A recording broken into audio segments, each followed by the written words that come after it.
ഈ അടുത്തിടയ്ക്ക് ഞാനൊരു കുടുംബവുമായി സംസാരിച്ചപ്പോൾ അവരെന്നോടൊരു സംഭവം പറഞ്ഞു. അപ്പനും അമ്മയും 2 മക്കളും കൂടെ കേരളത്തിൽ ഒരു സ്ഥലത്ത് നിന്ന് മറ്റൊരു സ്ഥലത്തേക്ക് യാത്ര ചെയ്യുന്നു. സന്ധ്യാസമയമാണ്. വഴിയിൽ ഒരു ആക്സിഡൻറ്റ് കണ്ടു. അപ്പോൾ ഈ പിള്ളേർ പറഞ്ഞു, നമുക്ക് വണ്ടി നിർത്താം, എന്താണെന്നൊന്ന് നോക്കാം. അപ്പോൾ ഈ അപ്പനും അമ്മയും പറഞ്ഞു, നിനക്ക് അടങ്ങിയിരുന്നു കൂടെ. അപ്പോൾ ഇവർ കുടുംബമായി പള്ളിയിൽ പോകുന്ന, സൺഡേ സ്കൂളിൽ പോകുന്ന ഒക്കെ കുടുംബമാണ്. അപ്പോൾ ഈ 2 മക്കളിൽ ഒരാൾ പറഞ്ഞു, കഴിഞ്ഞ ആഴ്ച ഞങ്ങൾ സൺഡേ സ്കൂളിൽ നല്ല ശമരിയാക്കാരൻ്റെ കഥയാണ് പഠിച്ചത്, അതുകൊണ്ട് നമുക്കിത് നിർത്തി എന്താണെന്ന് നോക്കുക. അപ്പനും അമ്മയും പറഞ്ഞു, അടങ്ങിയിരിക്കണമെന്ന് പറഞ്ഞു. ഏതായാലും അവർ വണ്ടി നിർത്തിയില്ല, തിരിച്ച് വീട്ടിൽ ചെന്നു. അത്താഴമൊക്കെ കഴിഞ്ഞു. പ്രാർത്ഥിക്കാൻ പിള്ളേരെ വിളിച്ചു. അവർ പറഞ്ഞു, ഇനി മേലിൽ ഞങ്ങളെ പ്രാർത്ഥനയ്ക്ക് വിളിക്കരുത്. എന്തിനാ ഇങ്ങനെ പ്രാർത്ഥിക്കുന്നേ? ആ പിള്ളേരെ സംബന്ധിച്ചിടത്തോളം പ്രാർത്ഥനയും പ്രവൃത്തിയും തമ്മിൽ പൊരുത്തമില്ലാതെ വരുന്നത് പിള്ളേർക്ക് മനസ്സിലാവുന്നില്ല. എന്നാൽ നമുക്ക് ഇതിലൊരു പൊരുത്തക്കേടും തോന്നുന്നില്ല എന്നുള്ളതാണ് നമ്മുടെ പ്രശ്നം. അതുകൊണ്ട് ഈ 100ാമത് കൺവെൻഷനിൽ കുറഞ്ഞ പക്ഷം എൻ്റെ പ്രാർത്ഥനയും എൻ്റെ പ്രവൃത്തിയും തമ്മിൽ ഒത്തുപോകുന്നില്ല എന്നെങ്കിലും നമുക്ക് തിരിച്ചറിയാൻ കഴിഞ്ഞാൽ അതുതന്നെ ഒരു വലിയ നന്മയുടെ ലക്ഷണമാണ്. ഇന്ന് ഒരുമിച്ച് ധ്യാനത്തിനായി തിരഞ്ഞെടുത്തിരിക്കുന്നത് ഒരു ചെറിയ വാക്യമാണ്, നമുക്കൊക്കെ പരിചയമുള്ള ഒരു വാക്യം. മത്തായിയുടെ സുവിശേഷം 5-ാം അധ്യായം അതിൻ്റെ 5-ാമത്തെ വാക്യം.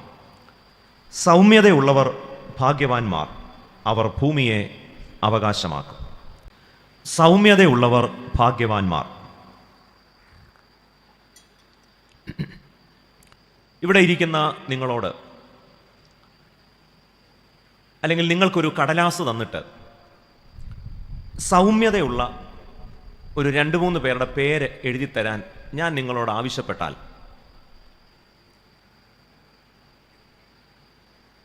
നിങ്ങൾ പേനയെടുത്ത് ആ കടലാസിൽ വെണ്ണിക്കുളം പഞ്ചായത്തിലെ സൗമ്യത ഉള്ളവർ, സൗമ്യതയിൽ 1ാം റാങ്ക് കിട്ടിയവരുണ്ട്, സൗമ്യതയിൽ 2ാം റാങ്ക് കിട്ടിയവരുണ്ട്, ചിലരൊക്കെ മോഡറേഷൻ കിട്ടി സൗമ്യരായവരുണ്ട്. അങ്ങനെ നിങ്ങളൊരു 3 പേരുടെ പേര് നിങ്ങൾ എഴുതിയാൽ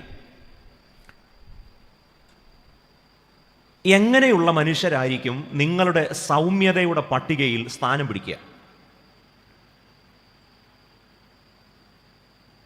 വെറുതെ ഒന്ന് ആലോചിച്ചാൽ മതി. നിങ്ങൾ മനസ്സിലൊന്ന് 3 പേരുടെ പേരൊന്ന് കുറിച്ചേ. ഇപ്പം ചിലരെങ്കിലും പറയും, എൻ്റെ അച്ഛാ ഇവിടെ സൗമ്യതയുള്ളത് ഞാനല്ലാതെ പിന്നെ വേറെ ആരാ ഉള്ളത്? ഒരുപക്ഷെ ഒരു 3 പേരുടെ പേര് എഴുതാൻ പറഞ്ഞാൽ നിങ്ങൾ കഷ്ടപ്പെട്ടു പോകും. ഈ 3 പേരുടെ പേര് നിങ്ങൾ തൽക്കാലം മനസ്സിൽ സൂക്ഷിക്കുക. ഈ വചന ശുശ്രൂഷ കഴിയുമ്പോഴും ആ 3 പേര് ആ കടലാസിൽ കാണുമോ എന്ന് ഒന്ന് ആലോചിച്ചാൽ മതി. നമ്മൾ ഈ നന്മ അല്ലെങ്കിൽ ചില ഗുണങ്ങളുണ്ടല്ലോ, വിനയം, സ്നേഹം, നാണം, സൗമ്യത, താഴ്മ എന്നൊക്കെ പറയും. യഥാർത്ഥത്തിൽ നമ്മളിപ്പം വിനയം എന്ന് പറഞ്ഞാൽ ആരെയാണ് നിങ്ങൾ വിനയമുള്ളവരായി പരിഗണിക്കുന്നത്? അയ്യോ ഞങ്ങളുടെ അച്ഛൻ എന്നാ വിനയമാണെന്നറിയാമോ? പുള്ളി യൂണിവേഴ്സിറ്റി തന്നെ അങ്ങനെ പഠിച്ച ആളാണ്, അത്രയ്ക്ക് വിനയമാണ്. വിനയം അങ്ങ് കവിഞ്ഞൊഴുകുകയാണ്. ഇപ്പം ഞങ്ങളിവിടെ ഇപ്പം സ്റ്റേജിൽ അച്ഛന്മാരുണ്ടല്ലോ, അച്ഛന്മാരോട് ചോദിക്കുക, അച്ഛാ ഞങ്ങൾ ഓരോരുത്തരും ഇരിക്കുന്ന പള്ളിയിലെ ഈ സൗമ്യരായ വിനയമുള്ള ആളുകളുടെ പേര് പറയാൻ പറഞ്ഞാൽ അച്ഛന്മാരാരുടെ പേരായിരിക്കും പറയുന്നേ? ചോറുണ്ണാൻ നേരത്ത് മാത്രം വാ വിളിക്കുന്ന ആരെങ്കിലും ഉണ്ടെങ്കിൽ അവരായിരിക്കും അച്ഛന്മാരുടെ പട്ടികയിലെ. ഇനി നിങ്ങൾ തിരുമേനിമാരോട് ചോദിക്കുക, സൗമ്യതയുള്ള അച്ഛന്മാരുടെ പേര് പറയാൻ പറഞ്ഞാൽ ചോറുണ്ണാൻ നേരത്ത് തന്നെ ഫുൾ പൊളിക്കത്തില്ല, ഹാഫ് പൊളിക്കും. ഈ വിനയം, സൗമ്യത എന്നൊക്കെ പറഞ്ഞാൽ ഈ വാ പൊളിക്കാത്ത മനുഷ്യർ തല പോയാലും ഒരഭിപ്രായം പറയില്ല, ആർക്കെന്ത് സംഭവിച്ചാലും പുള്ളിക്കൊരു പ്രശ്നമല്ല. അപ്പോൾ ഈ വിനയം, താഴ്മ, സൗമ്യത എന്നൊക്കെ പറഞ്ഞാൽ എന്താണ്? അച്ഛൻ ചെയ്യുന്നത് ശരിയല്ല എന്നാരെങ്കിലും കമ്മിറ്റി പറഞ്ഞാൽ വിനയത്തിൻ്റെ ആ കണക്ക് പുസ്തകത്തിൽ നമ്മൾ അങ്ങേരുടെ പേരങ്ങ് വിട്ടു. കാരണം എന്താ? നമ്മൾ പറയുന്നതെല്ലാം ശരി എന്ന് പറയുന്നവരെയാണ് നമ്മൾ സൗമ്യരായി പരിഗണിക്കുന്നത്. ഇനിയും നമ്മളിൽ തന്നെ ഈ പലതരം മനുഷ്യരുണ്ട്. അതിൽ ചിലർ സൗമ്യരാണ്. എപ്പോഴാണെന്നറിയാമോ? അവരെക്കാൾ അധികാരമുള്ള മനുഷ്യരുടെ മുൻപിൽ അവർ സൗമ്യരാണ്. ഇപ്പം എൻ്റെ കാര്യം പറഞ്ഞാൽ, വേറെ ആരുടെയും കാര്യം പറയാണ്ട് എൻ്റെ കാര്യം പറയാം.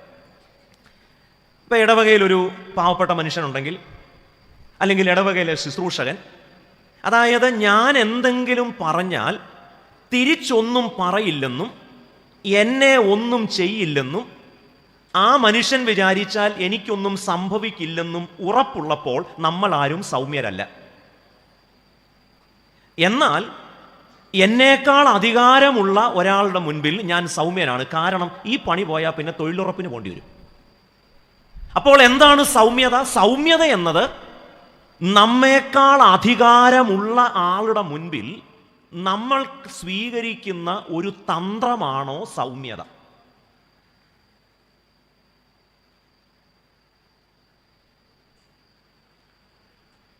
ഒരു പള്ളിയൊന്നും പറയൂല, അവിടെ ഒരു ചെറുപ്പക്കാരനുണ്ട്. പുള്ളിയെ പരിചയപ്പെട്ടപ്പോൾ എനിക്ക് തോന്നി പുള്ളിയാണ് സൗമ്യത കണ്ടുപിടിച്ചതെന്ന് പോലും എനിക്ക് തോന്നി. കാരണം അമ്മാതിരി സൗമ്യത. അപ്പം ഇത്രയും സൗമ്യനായ ഒരാൾ ആ പള്ളിയിൽ ഇല്ലാത്തതുകൊണ്ടും അദ്ദേഹത്തെ ഒരു ദിവസം അല്ലെങ്കിൽ ഒരു പ്രാവശ്യം അദ്ദേഹത്തെ ഒരു പ്രാർത്ഥനാ കൂട്ടത്തിൻ്റെ പ്രതിപുരുഷനാക്കി. അവസാനം അവിടെ കൊലപാതകം നടന്നില്ലെന്ന് പറഞ്ഞാൽ മതി. അപ്പോൾ എന്താണ് സൗമ്യത? ഒരു ചെറിയ അധികാരം കയ്യിൽ കിട്ടിക്കഴിയുമ്പോൾ അപ്പോഴാണ് യഥാർത്ഥ സൗമ്യത പുറത്തോട്ട് വരുന്നത്. ഇനി സൗമ്യതയെക്കുറിച്ച് നമ്മൾ കുറച്ചുകൂടെ ഒന്ന് ആഴത്തിൽ പരിശോധിച്ചാൽ പലപ്പോഴും ഇത് സ്ത്രീകൾക്കുണ്ടാകേണ്ട ഒരു ഗുണമായിട്ടാണ് സൗമ്യതയെ നമ്മൾ കണക്കാക്കുന്നത്. അതെവിടെ നിന്നാണ് ആ ആശയം കിട്ടിയെന്ന് എനിക്കറിയത്തില്ല. നമ്മുടെ സെതറ പ്രാർത്ഥനയിൽ, വിശുദ്ധ കുർബാനയിൽ സെതറ പ്രാർത്ഥനയുണ്ട്. അത് ഈറന്മാരിൽ നിന്നും മാലാഖമാരിൽ നിന്നും എന്ന് പറഞ്ഞു തുടങ്ങുന്ന സെതറ പ്രാർത്ഥനയിൽ ഒരു സ്ഥലത്ത് പറയുന്നുണ്ട്, കർത്താവേ ഞങ്ങളുടെ സ്ത്രീകൾക്ക് സൗമ്യത നൽകണേ. ആണുങ്ങൾക്ക് പിന്നെ അതിൻ്റെ ആവശ്യമില്ല. ഇത് ആരാ ഇത് എഴുതിയെന്നുള്ളത് ഞാൻ കുറെ കാലമായിട്ട് കണ്ടുപിടിച്ചു നടക്കുക. ഞങ്ങളുടെ സ്ത്രീകൾക്ക് സൗമ്യത കൊടുക്കണം. ഇവിടെ കർത്താവ് പറയുന്നത് സൗമ്യതയുള്ള സ്ത്രീകൾ ഭാഗ്യവാന്മാരാണെന്നാണോ? അപ്പോൾ മനുഷ്യനിൽ നിന്ന് ദൈവം പ്രതീക്ഷിക്കുന്ന ഗുണങ്ങൾ പോലും അതിൽ പുരുഷന്മാർക്കുണ്ടാകേണ്ട ഗുണം, സ്ത്രീകൾക്കുണ്ടാകേണ്ട ഗുണം. എവിടെ നിന്നാണ് സൗമ്യത എന്നത് സ്ത്രീകൾക്കുണ്ടാകേണ്ട ഗുണമാണ് എന്ന് നമ്മൾ പഠിച്ചത്?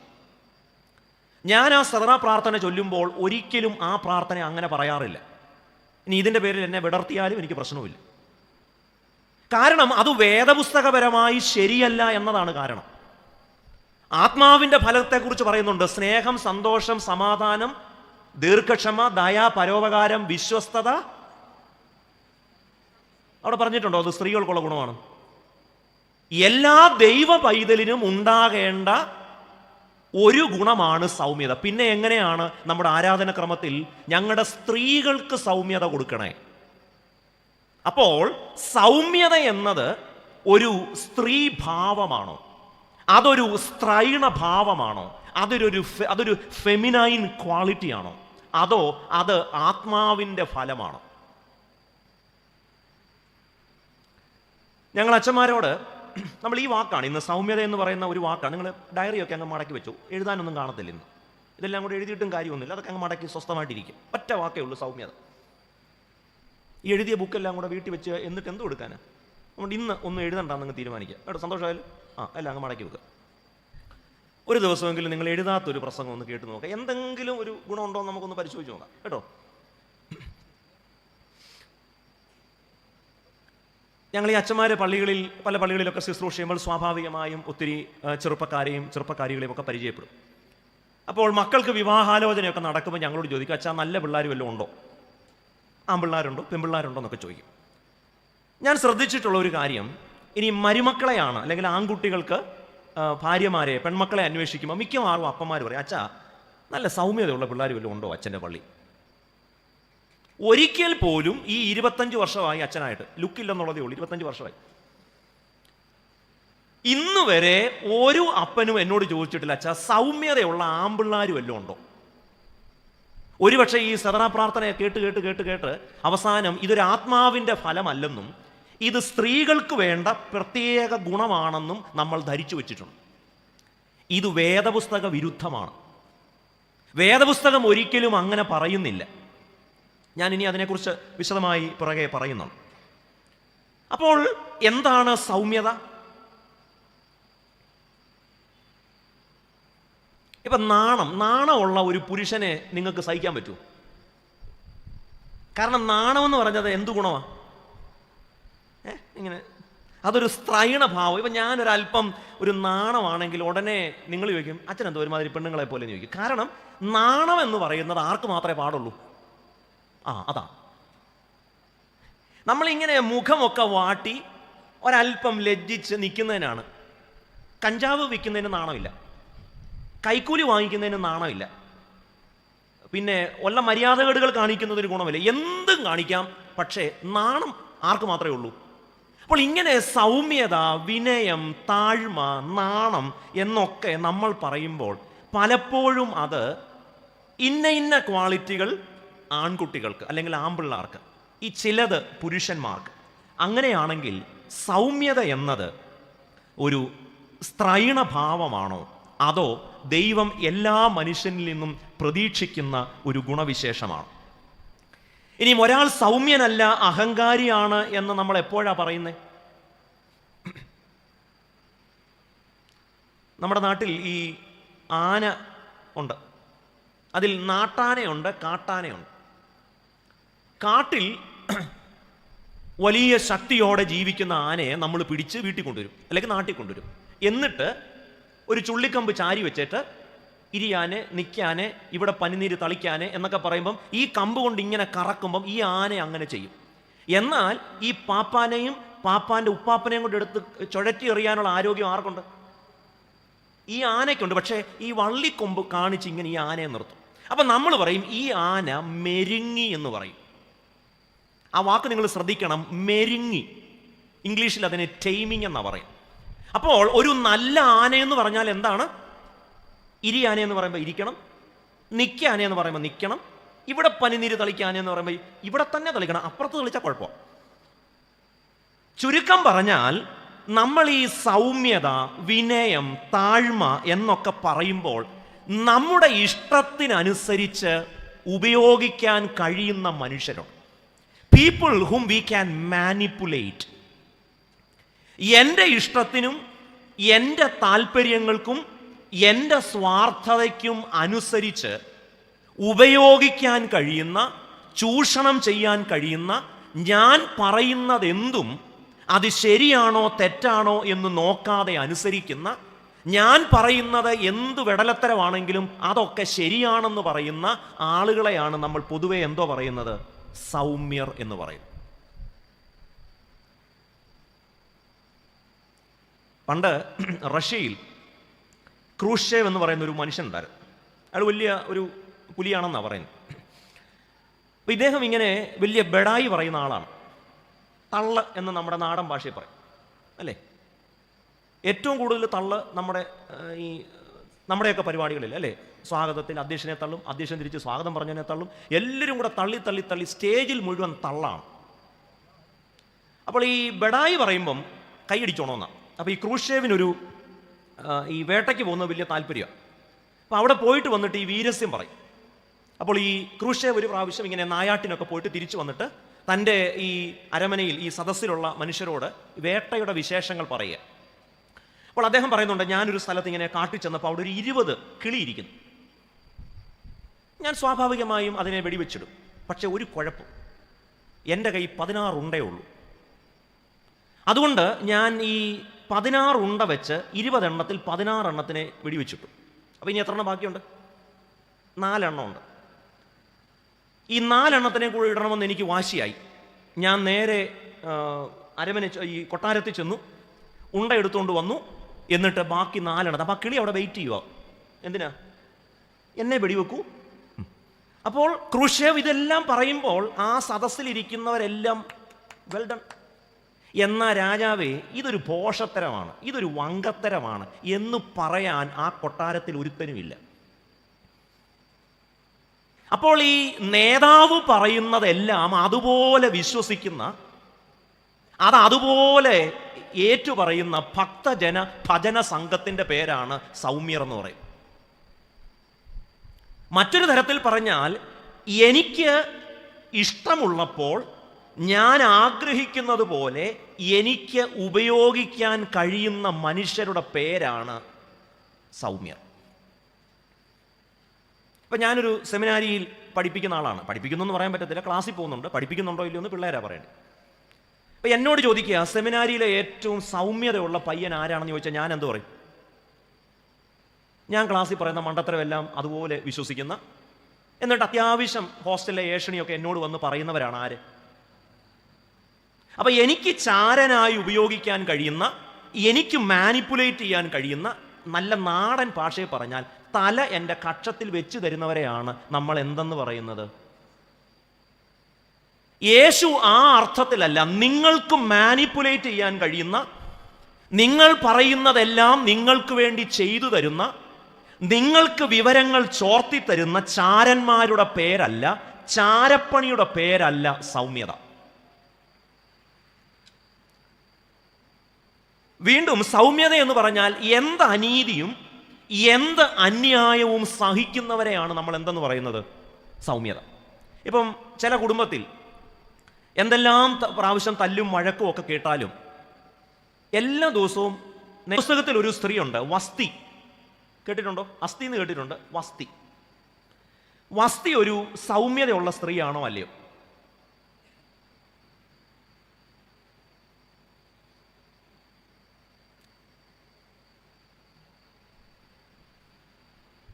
നിങ്ങളൊക്കെ ജീവനുള്ളവർ തന്നെയാണോ? നമ്മുടെ ഇന്നത്തെ ഒരു നിർവചനം അനുസരിച്ച് വസ്തി ഒരു സൗമ്യതയുള്ള സ്ത്രീയാണോ?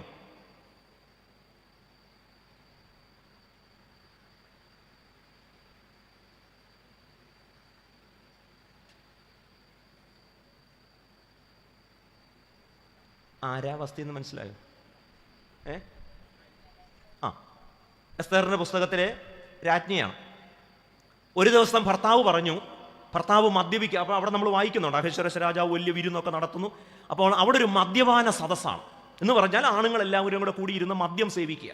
ഇവരിങ്ങനെ മദ്യമൊക്കെ സേവിച്ച് ഇങ്ങനെ ഉന്മാദരായിരിക്കുമ്പോൾ അഹശ്വേരോശ് രാജാവിന് ഒരാഗ്രഹം, തൻ്റെ ഭാര്യയെ വിളിച്ച് അവളുടെ സൗന്ദര്യം ഇവരെയെല്ലാം ഒന്ന് കാണിക്കണം.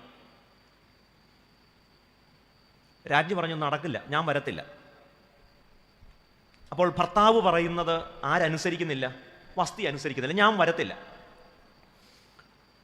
അപ്പോൾ അവിടെ കൂടി വന്നിരുന്ന ഈ മദ്യപാന സദസ്സിലുള്ള മറ്റ് പുരുഷന്മാർ അവർ പറയുന്നുണ്ട്, ഇതിങ്ങനെ വിട്ടാൽ പറ്റത്തില്ല, നിങ്ങളത് വായിച്ചു നോക്കണം, വലിയ രസമാണ്. ഈ നാട്ടിലെ പുരുഷന്മാർക്ക് മുഴുവൻ നാണക്കേടാവും. കാരണം രാജാവ് പറഞ്ഞിട്ട് രാജ്ഞി അനുസരിക്കുന്നില്ല. അതുകൊണ്ട് ഇനി ഇത് വെച്ച് പൊറിപ്പിക്കരുത്, അവളെ രാജസ്ഥാനത്ത് നീക്കണം. അപ്പോൾ എന്താണ് സൗമ്യത? ഏത് അന്തസ്സ് കെട്ട കാര്യം ചെയ്യാൻ പറഞ്ഞാലും അത് ചെയ്യുന്നതിൻ്റെ പേരല്ല സൗമ്യത. അതുകൊണ്ട് ആരല്ല സൗമ്യരെന്ന് ചോദിച്ചാൽ, നമ്മുടെ സ്വാർത്ഥതയ്ക്കനുസരിച്ച് മാനിപ്പുലേറ്റ് ചെയ്യാൻ നിന്ന് തരുന്ന, വഴങ്ങിത്തരുന്ന മനുഷ്യരെ വിളിക്കേണ്ട പേരല്ല സൗമ്യർ. രണ്ട്, ഞാൻ എന്ത് അന്യായം ചെയ്താലും എന്ത് അനീതി പ്രവർത്തിച്ചാലും ചോദ്യം ചെയ്യാതെ അനുസരിക്കുന്നവരുടെ പേരല്ല എന്ത്? സൗമ്യർ. ഇനി ഇതിൻ്റെ ഒരു വേദപുസ്തക വിശദാംശങ്ങളിലേക്ക് വരുമ്പോൾ, പഴയ നിയമത്തിൽ സ്ത്രീകളിൽ നിന്ന് ജനിച്ചവരിൽ അല്ലെങ്കിൽ സകല മനുഷ്യരിലും ഏറ്റവും അധികം സൗമ്യത ഉള്ളതെന്ന് പറയുന്നത് ആരെയാണ്? മോശയാണ്. സംഖ്യാപുസ്തകം 12-ാം അധ്യായത്തിൻ്റെ 3-ാമത്തെ വാക്യത്തിൽ നമ്മൾ ഇങ്ങനെ വായിക്കുന്നുണ്ട്, മോശ എന്ന പുരുഷനോ. അപ്പൊ സൗമ്യത എന്തു ഗുണമല്ല? സദറാ പ്രാർത്ഥനയിൽ എങ്ങനെ പറയുന്നത്? കർത്താവേ, ഞങ്ങളുടെ പെണ്ണുങ്ങൾക്ക് സൗമ്യത കൊടുക്കണേ. പക്ഷെ ഇവിടെ പറയുന്നു മോശ എന്ന പുരുഷനോ. ഭൂതലത്തിലുള്ള സകല മനുഷ്യരിലും സൗമ്യനായിരുന്നു. ശരിക്കും നമ്മുടെ നിർവചനം അനുസരിച്ച് മോശ സൗമ്യനാണോ?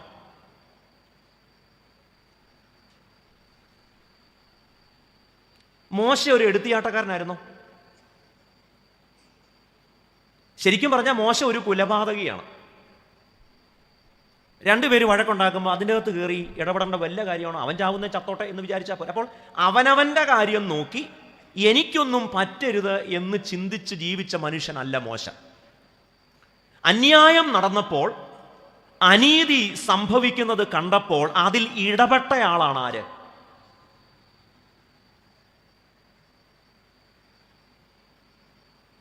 അപ്പോൾ ഒന്നിലും ഇടപെടാതെ ആർക്കെന്ത് സംഭവിച്ചാലും എനിക്കൊന്നും സംഭവിക്കരുത്, ഞാൻ എൻ്റെ കാര്യം നോക്കി ജീവിക്കും. പക്ഷെ മോശയെക്കുറിച്ച് പറയുന്നത്, മോശ അന്യായം കണ്ടപ്പോൾ ഇടപെട്ടയാളാണ്. എന്നിട്ട് ഒരാളെ എന്ത് ചെയ്തു? തല്ലിക്കൊന്നു. ആവേശം കയറി ഒരുത്തനെ കൊന്ന മോശയെക്കുറിച്ചാണ് സംഖ്യാപുസ്തകം പറയുന്നത്, ഭൂമിയിൽ ജനിച്ചവരിൽ ഈ പുള്ളിയേക്കാൾ സൗമ്യൻ. അപ്പോൾ എന്താണ് സൗമ്യത?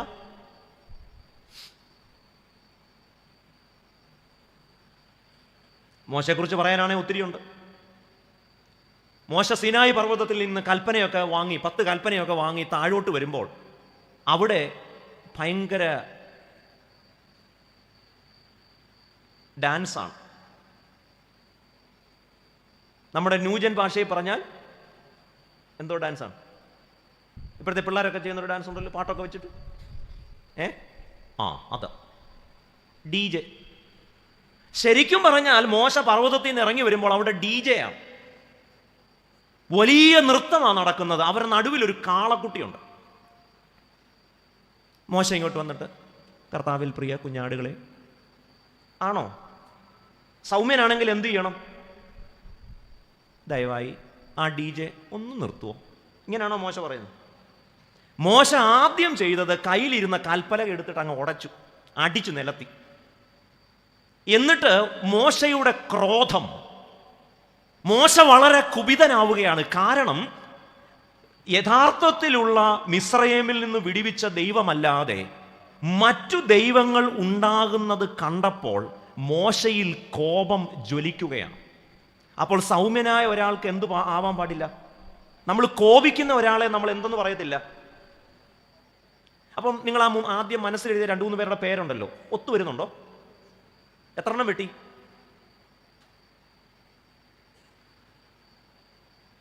ഒറ്റയടിക്ക് ഒരുത്തനെ കൊന്ന, ദൈവം തന്ന കൽപ്പന അടിച്ചു പൊട്ടിച്ച, കാളക്കുട്ടിയുടെ ഉണ്ടാക്കിയ അഹരോന്റെ നേതൃത്വത്തിൽ DJ ഡാൻസ് നടക്കുമ്പോൾ അതിനോട് കോപാകുലനായി ക്രുദ്ധനായി പ്രതികരിക്കുന്ന മോശ. മോശയുടെ പ്രതികരണം ഒരു സൗമ്യത ഉള്ള ആളുടെ പ്രതികരണമാണ്. പുള്ളിക്ക് ബേസിക്കലി ഇച്ചിരി ദേഷ്യമുള്ള ആളാണ്. നമുക്കറിയാം, ഇത്രോവിൻ്റെ ആടുകളെ ആരടിച്ചോടിക്കുന്നുണ്ട്? അവിടെ എങ്ങനെയാണല്ലോ ഇത്രോവിൻ്റെ വീട്ടിൽ ചെല്ലുന്നത്. ചേട്ടന്മാരെ ഒന്ന് മാറിക്കൊടുക്കുമോ? അവരെ അടിച്ചോടിക്കുന്നത്. പുള്ളി ഒരു ബേസിക്കലി ഒരു കോപാകുലനായ മനുഷ്യനാണ്, കോപമുള്ള ആളാണ്. നമ്മുടെ നാടൻ ഭാഷ പറഞ്ഞാൽ മുൻകോപമുള്ള ആളാണ്. ഇതൊന്നിൽ ഒരു തവണയല്ല, പല തവണ നമ്മൾ കണ്ടു. അപ്പോൾ മോശ സൗമ്യനാണോ? എന്താണ് സൗമ്യത?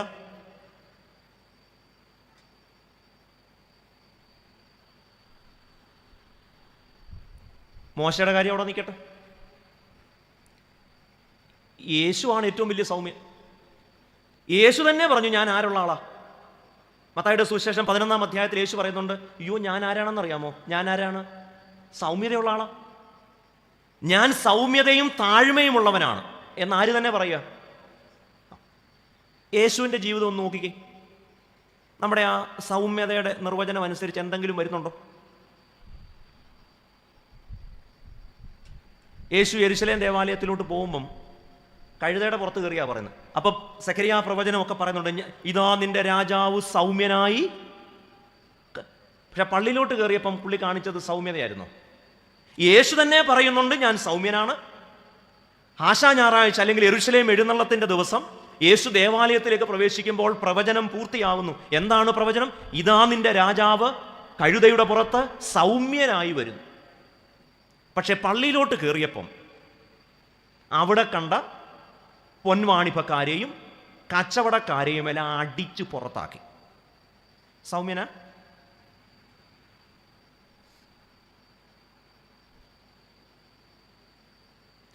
ശരിക്കും നമ്മുടെ നിർവചനം അനുസരിച്ചുള്ള സൗമ്യതയാണ് യേശുവിനുണ്ടായിരുന്നെങ്കിൽ യേശു എന്തോ ചെയ്തേനെ?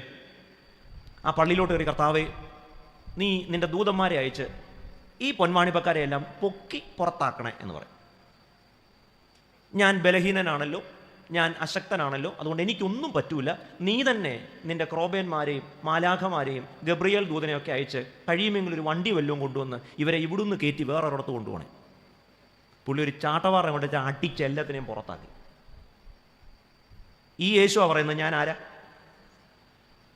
അപ്പൊ എന്തോ സൗമ്യത?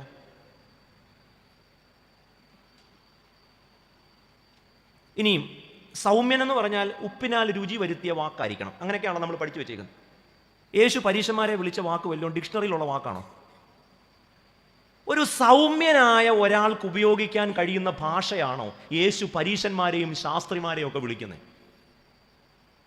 എൻ്റെ വിചാരം അതിലും കടുപ്പമുള്ളതൊക്കെ യേശു വിളിച്ചു കാണും. പക്ഷെ അതൊക്കെ വേദോസ്തത്തിൽ ചേർക്കാൻ പറ്റാത്തതുകൊണ്ട് എല്ലാം ഒന്നും ചേർക്കാൻ ഞാനെന്നാണ് ഞാൻ വിശ്വസിക്കുന്നത്. ഹെരോദാവിനെ യേശു എന്താ വിളിക്കുന്നത്? കുറുക്ക. പരീശന്മാരെയും ശാസ്ത്രിമാരെയും വളരെ രൂക്ഷമായി യേശു വിമർശിക്കുകയാണ്.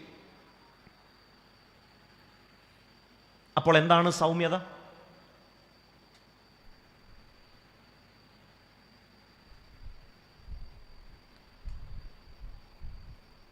ശബത്തിൽ യേശു പള്ളിയിൽ ചെല്ലുന്നുണ്ട്.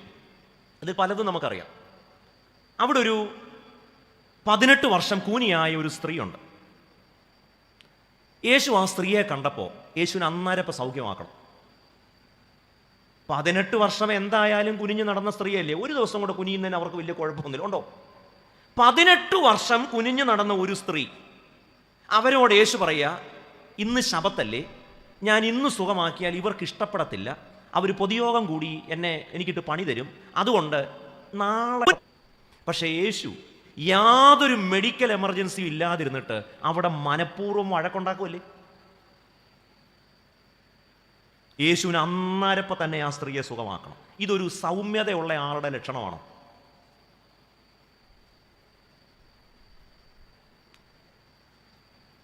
യേശു ചിലപ്പോഴും വെറുതെ കയറി ചൊറി. നമ്മൾ പറയത്തില്ലേ, വഴക്ക് വടികൊണ്ട് തോട്ടി കൊണ്ട് പിടിക്കുന്നവർ, അങ്ങനത്തെ ടൈപ്പാണോ യേശു? നമുക്ക് ചിലപ്പോൾ തോന്നിപ്പോകും. ഇപ്പം യേശു കുഷ്ഠരോഗിയെ തൊടുന്നു, യേശുവിനെ അങ്ങ് തൊടാതെ സുഖമാക്കിയാൽ പോരെ? കാരണം യഹൂദന്മാരുടെ നിയമം അനുസരിച്ച് കുഷ്ഠരോഗിയെ തൊട്ടാൽ അശുദ്ധനാവും. രക്തസ്രാവക്കാരി സ്ത്രീ യേശുവിനെ തൊടുന്നുണ്ട്, യേശു അശുദ്ധനാകും. യേശുവിനെ അങ്ങ് മിണ്ടാതിരുന്നാൽ പോരായിരുന്നു? ആ സ്ത്രീ തൊട്ടിട്ട് പോട്ടെ, സുഖമായല്ലോ. പറ്റത്തില്ല, പുള്ളിക്ക് വിളിക്കണം, നടുക്കൊണ്ട് നിർത്തണം. എന്നെ തൊട്ടതെന്താ? എന്തിനാ ഈ പണിക്ക് പോകുന്നേ? അടങ്ങി ഒതുങ്ങി ഒരു 10-90 വയസ്സ് വരെയൊക്കെ ജീവിച്ച് ICUലൊക്കെ കിടന്ന് സുഖമായിട്ട് മരിച്ചാൽ പോരെ? യേശുവിന് നമ്മുടെ നിർവചനം അനുസരിച്ചുള്ള സൗമ്യത ഉണ്ടായിരുന്നെങ്കിൽ യേശു ഒരു 90-ാമത്തെ വയസ്സിൽ യേശുവിന് കുരിശെ കിടന്നൊന്നും മരിക്കേണ്ടി വരത്തില്ലായിരുന്നു. സാവകാശമൊക്കെ കഴിഞ്ഞ് മൂക്കി ട്യൂബും ഒക്കെ ഇട്ട് പതുക്കെ 4 ദിവസം ബോഡി മോർച്ചറിയിലൊക്കെ വെച്ച് പതുക്കെ മരിച്ചാൽ മതിയായിരുന്നു. കാരണം യേശു പറയുന്നു ഞാൻ സൗമ്യതയുള്ളവനാ. പക്ഷെ യേശുവിൻ്റെ സൗമ്യത എന്ന് പറയുന്നത് നമ്മുടെ സൗമ്യതയെക്കുറിച്ചുള്ള ധാരണയല്ല. മർക്കോസിന്റെ സുവിശേഷം 2-ാം അധ്യായത്തിൽ ഒരു പക്ഷപാതക്കാരനെ യേശുവിൻ്റെ അടുക്കൽ കൊണ്ടുവരുമ്പോൾ യേശു പറയുന്നുണ്ട്, മകനെ, നിന്റെ പാപങ്ങൾ ക്ഷമിച്ചിരിക്കുന്നു. പുള്ളിക്ക് വല്ല കാര്യമുണ്ടോ? അവനെ എന്തിനാ കൊണ്ടുവന്നേ? പാപക്ഷമയ്ക്കാണോ? അല്ലല്ലോ, രോഗസൗഖ്യം കിട്ടാനല്ലേ. നിന്റെ രോഗം സുഖമായിരിക്കുന്നു എന്ന് പറഞ്ഞാൽ പോരെ? അതിനു പകരം അവിടെ കൂടി വന്നിരിക്കുന്ന പരീശന്മാരെയും ശാസ്ത്രിമാരെയും കയറി ചൊറിയേണ്ട വല്ല കാര്യമുണ്ടോ? യേശു ആദ്യം പറയുന്നത് നിന്റെ പാപങ്ങൾ മോചിച്ചിരിക്കുന്നു. ഇനി അഥവാ പറയണമെന്നുണ്ടെങ്കിൽ മനസ്സിൽ യേശു മനസ്സിൽ പറഞ്ഞാലും ആരുടെ പാപം മോചിക്കും? ഇതെന്തിനാ ഇത് ഉറക്കെ പറയും? അങ്ങനെ പറഞ്ഞതുകൊണ്ടല്ലേ അവിടെ കൂടി വന്ന പരീശന്മാർക്കും ശാസ്ത്രിമാർക്കും പ്രശ്നം ഉണ്ടായത്? ഇങ്ങനെ സുവിശേഷം വായിച്ചാൽ സൗമ്യതയ്ക്ക് ഒരു പുതിയ നിർവചനം കിട്ടും. അത് കിട്ടിയാൽ പിന്നെ മേലിൽ നമ്മൾ കർത്താവേ ഞങ്ങളുടെ സ്ത്രീകൾക്ക് സൗമ്യത നൽകണമെന്ന് പ്രാർത്ഥിക്കില്ല.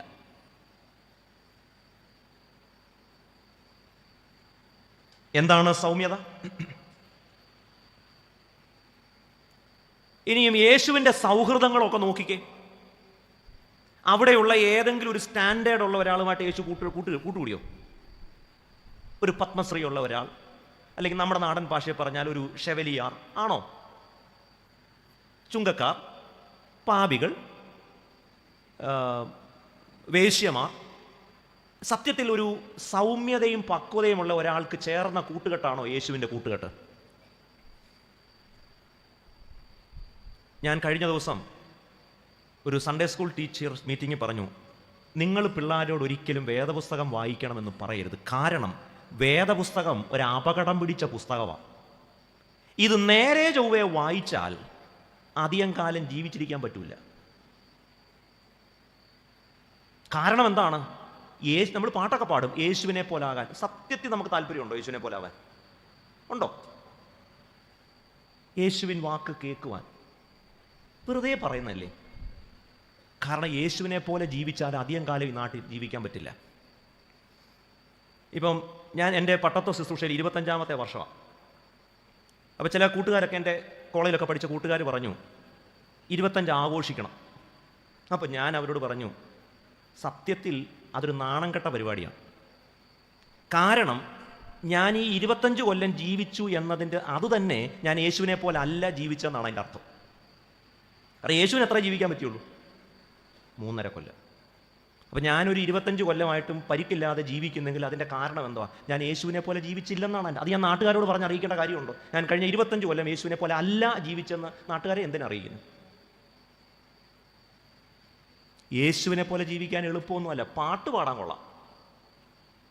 ഒറ്റ ദിവസം സത്യസന്ധമായി വേദപുസ്തകം വായിച്ചാൽ നാട്ടുകാർ നമ്മളെ തല്ലിക്കൊല്ലും.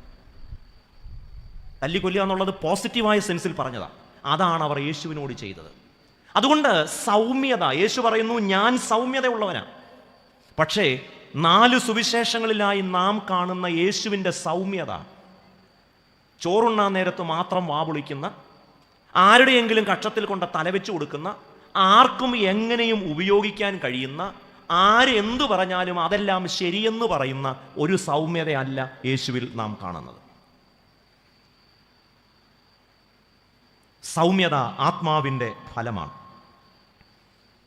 അപ്പോൾ മോശയെക്കുറിച്ച് നമ്മൾ പറഞ്ഞു, യേശുവിനെ കുറിച്ച് പറഞ്ഞു. അപ്പോൾ ചോദ്യം, എന്താണ് സൗമ്യത?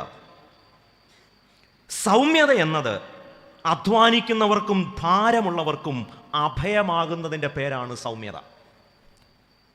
സൗമ്യത എന്നത് മിണ്ടാതിരിക്കലല്ല. സൗമ്യത എന്നത് ആർക്കും ചൂഷണം ചെയ്യാവുന്ന തരത്തിൽ വഴങ്ങിക്കൊടുക്കലല്ല. സൗമ്യത എന്നത് ചാരപ്പണി ചെയ്യുന്നതിൻ്റെ പേരല്ല. സൗമ്യത എന്നത് ഏഷണി കൊണ്ട കൊടുക്കുന്നതിൻ്റെ പേരല്ല. സൗമ്യത എന്നത് അധ്വാനിക്കുന്നവർക്കും ഭാരം ചുമക്കുന്നവർക്കും അഭയമാകുന്നതിൻ്റെ പേരാണ് സൗമ്യത. മറ്റൊരു തരത്തിൽ പറഞ്ഞാൽ, എളിയവരോടും ബലഹീനരോടുമുള്ള നമ്മുടെ മനോഭാവത്തിൻ്റെ പേരാണ് സൗമ്യത. അല്ലാതെ നമ്മേക്കാൾ ബലമുള്ള, നമ്മേക്കാൾ കരുത്തുള്ള, നമ്മേക്കാൾ അധികാരമുള്ള, നമ്മുടെ തലയിലെഴുത്തു തന്നെ മാറ്റാൻ ശേഷിയുള്ള മനുഷ്യരുടെ മുൻപിൽ നാം ഓച്ചാനിച്ച് നിൽക്കുന്നതിൻ്റെ പേരല്ല സൗമ്യത. സൗമ്യത എന്നത് എന്നിൽ എന്നേക്കാൾ എളിയവനെന്ന് എനിക്ക് തോന്നുന്ന, എന്നേക്കാൾ ബലഹീനനായ, എന്നേക്കാൾ ദുർബലനായ, എന്നോട് തിരിച്ച് ഒരു പ്രതികാരവും ചെയ്യാൻ ശേഷിയില്ലാത്ത ഈ സമൂഹത്തിലെ അധ്വാനിക്കുന്നവർക്കും ഭാരം ചുമക്കുന്നവർക്കും എളിയവരോടും ബലഹീനരോടുമുള്ള എൻ്റെ സമീപനത്തിൻ്റെ പേരാണ് സൗമ്യത. അല്ലാതെ അനീതിയോട് പക്ഷം ചേരലല്ല, ഇരകളുടെ ഒപ്പം നിൽക്കുന്നതിൻ്റെ പേരാണ് സൗമ്യത. അതുകൊണ്ട് സൗമ്യത എന്നത് ഒരു ഫെമിനൈൻ ക്വാളിറ്റി അല്ല, അതൊരു പ്രൊഫറ്റിക് ക്വാളിറ്റിയാണ്. അതൊരു പ്രവാചക ഗുണമാണ്. സൗമ്യത എന്നത് അപകടം പിടിച്ച ഒരു ഗുണമാണ്. കാരണം മോശയെ പോലെ സൗമ്യനായാൽ, യേശുവിനെ പോലെ സൗമ്യനായാൽ അത് അപകടം ക്ഷണിച്ചു വരുത്തും. എന്താണ് സൗമ്യത? സൗമ്യതയുള്ളവർ ഭാഗ്യവാന്മാർ. അപ്പോൾ എന്താണ് സൗമ്യത?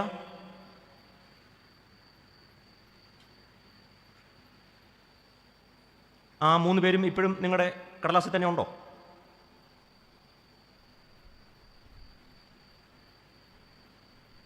വളരെ ഗൗരവമായി വേദപുസ്തകത്തിൽ നന്മ, ഗുണം എന്നൊക്കെ നമ്മൾ പറയുന്നത് യഥാർത്ഥത്തിൽ അതൊരു വേദപുസ്തക അർത്ഥത്തിൽ തന്നെയാണോ? എളിയവനും ബലഹീനനും ദരിദ്രനും അനാഥനും അഭയവും അത്താണിയുമാകുന്നതിൻ്റെ പേരാണ് സൗമ്യത. അല്ലാതെ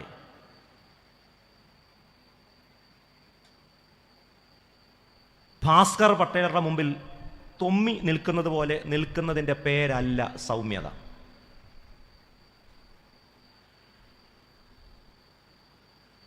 സൗമ്യതയുള്ളവർക്ക് എന്താ വാഗ്ദാനം ചെയ്തിരിക്കുന്നത്? അവർ ഭൂമിയെ,